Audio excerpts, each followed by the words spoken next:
everyone, and welcome back to my Miraculous Ladybug fanfiction recordings. This is my new one-shot, A Recalling of Rain. Huge thank you to the people out there to get me up to 150 subscribers. That's why I am doing this special one-shot. I don't usually do one-shots because they're so hard to wrap everything neatly into one time. But I think I've managed quite well with this one. This is a very sweet Adrianette. So, let's hit it. Adrian aggressed. Dude, seriously, no sweat. This stuff is easy. Nino patted 21-year-old Adrian's shoulder kindly. The duo was sitting in Adrian's flat, Adrian in a ball of stress on the couch. Easy for you to say. You already got your girl, Adrian protested, almost yelling. Nino smiled. Yeah, but I wasn't at all nervous. I already knew what Alia would say. You just have to be sure. Adrian sighed. Yeah, I'm sure. Almost. Nino sat down next to his best bud. What's holding you back? Adrian put his head on his knees. Well, I guess it's the fact that we've only been going for a year and a half. I've known her for a long time. I know she's the one, but what about her? Nino smiled. Don't worry, dude. You know how long this girl has loved you? Adrian shook his head. 7 years.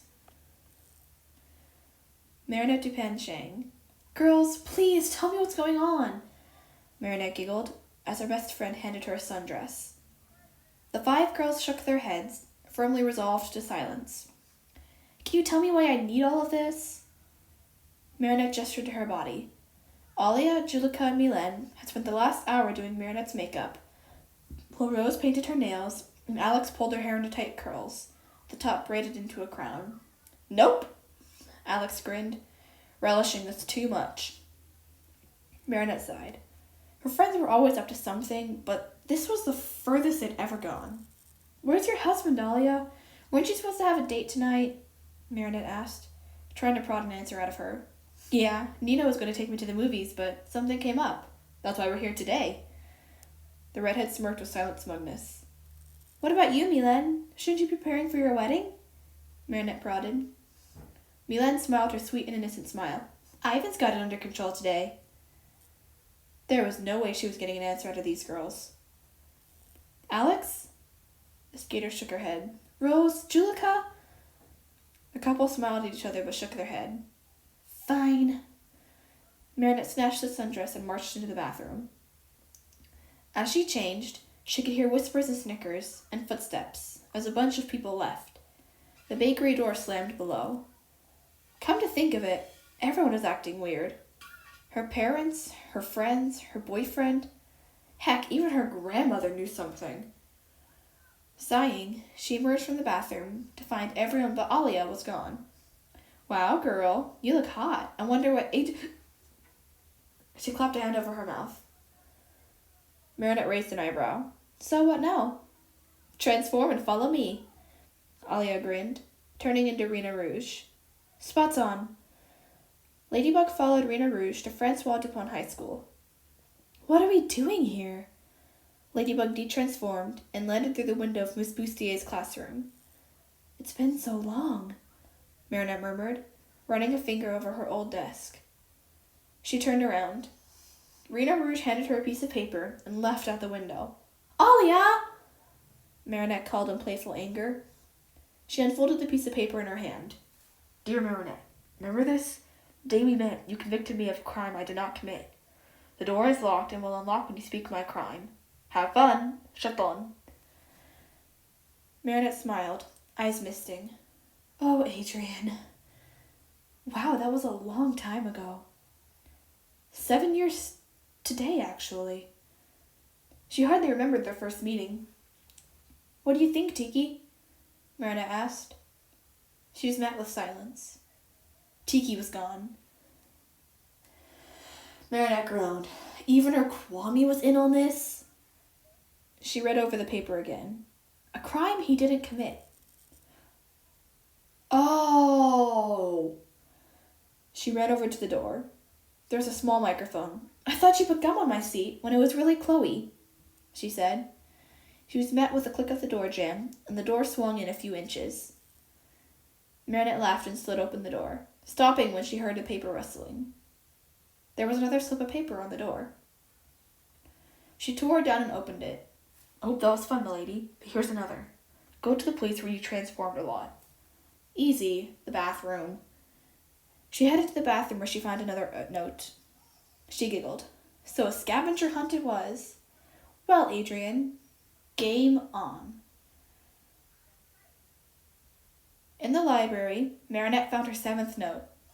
"Dear Marinette, I hope you enjoyed the scavenger hunt. There's a prize waiting for you on the front steps. Adrian." Marinette smiled. The front steps. When she reached the courtyard, it began to drizzle a bit. She smiled, remembering that day on the steps and the fateful umbrella. She began to jog, as to not get caught in the rain for too long. She opened the school doors, expecting to find another note, but there was nothing. She took a few more steps out into the rain, mood dimming. Hey. Marinette whipped around to see her boyfriend standing there with an umbrella. She turned away, a little miffed that she had gone on this scavenger hunt and wasted a whole day. And now it was raining. Adrian stepped out in front of her and popped the umbrella.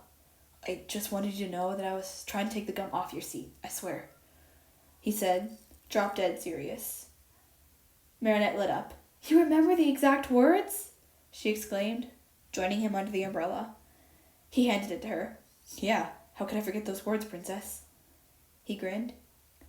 "Yeah, it's just like how we met," Marinette exclaimed, gesturing at the weather with a light in her eyes.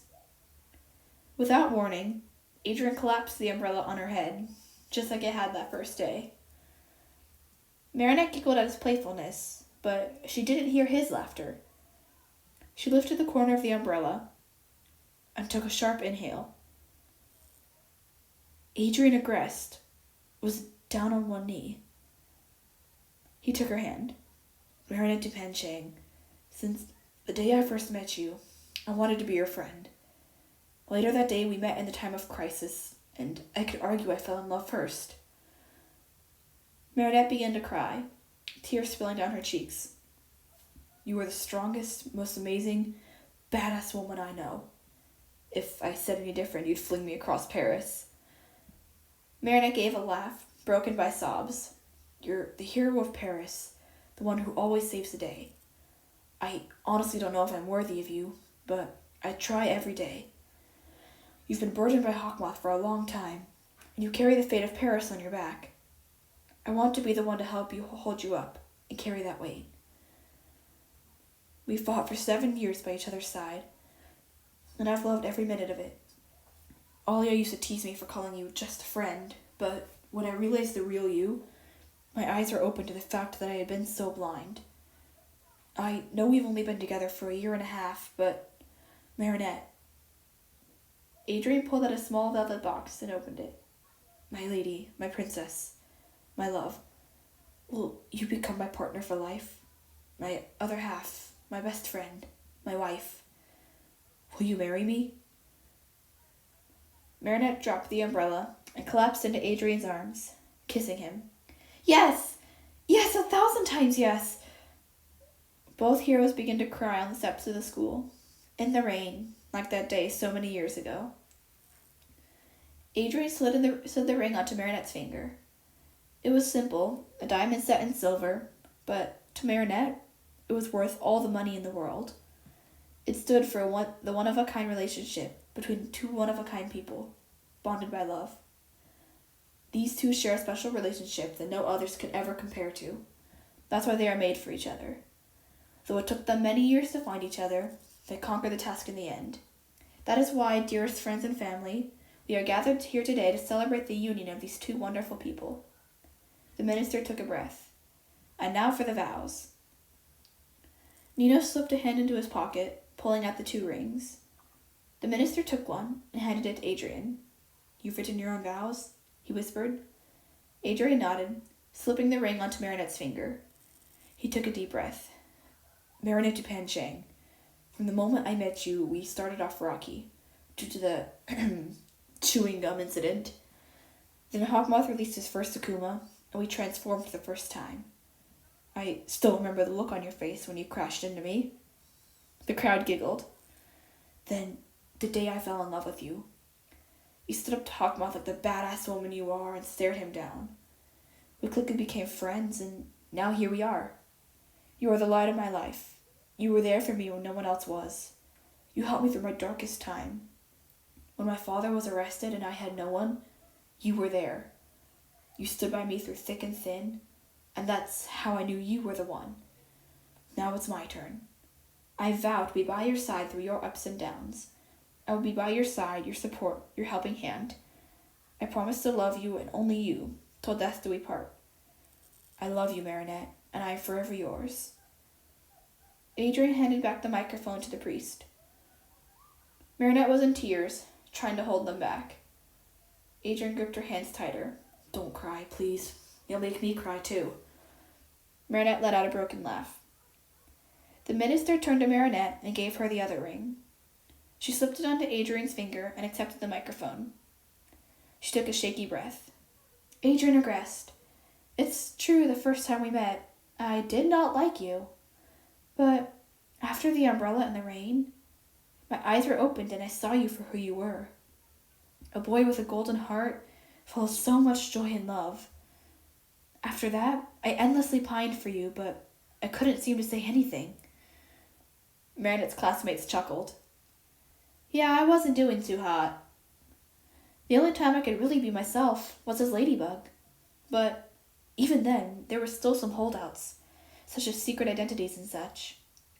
The only person I could talk to was Tiki. And then there was the reveal. The accident. But soon, I found myself being able to speak freely. I could talk to someone other than Tiki. And my love for you only grew. So I'm here today, over the moon, about marrying my best friend, the love of my life, my partner in more ways than one. Adrian, I vow to be by your side through all your hardships and struggles. Whatever the problem, I'll be there. If something is too heavy, we will be two to carry it." Marinette heard a sharp inhale from her right. Alia remembered the same words she had said to Marinette in her bedroom, the day she told Alia she was Ladybug. "I promise to love you, and only you, till death do we part. I love you, Adrian, and I am proud to become an Agreste. I am proud to be your wife." Adrian was in full tears now. She handed the microphone back to the minister, who announced with his voice thick, "I now pronounce you husband and wife. You may kiss the bride." Marinette leaned in, pressing her lips to her husband's. The cheers of family and friends faded to background as she lost herself in his eyes. Through all they had been through, Hawkmoth, the dark days of Adrian's depression, every hit they took for each other had only made them stronger. Now, as husband and wife, they were unstoppable. "Wow, Mom, is that really what happened?" Emma squealed, bouncing on the couch. Marinette laughed. "According to your Auntie Alia, it did." Emma giggled. The front door slammed. "I'm home, princess!" "Daddy!" Emma shrieked, streaking into the living room and into Adrian's arms. Marinette smiled, heaving herself off the bed. Adrian came into the bedroom, Emma sliding down. "Marinette, sit back down." Adrian crossed the room and sat Marinette back down. "Adrian, I'm fine. Please, I need to do laundry." Marinette gently protested. Adrian shook his head firmly. "No 7-month pregnant lady should be doing laundry, especially not one carrying twins. I'll do it." Marinette sighed and smiled, losing this one to her husband. As she lay back down, Adrian kissed her forehead. "I'm happy," Marinette sighed. Adrian smiled. "Good." He left to do laundry. Marinette rolled over and hugged a pillow. Who knew so much joy could sprout from one day, 12 years ago, under an umbrella in the rain?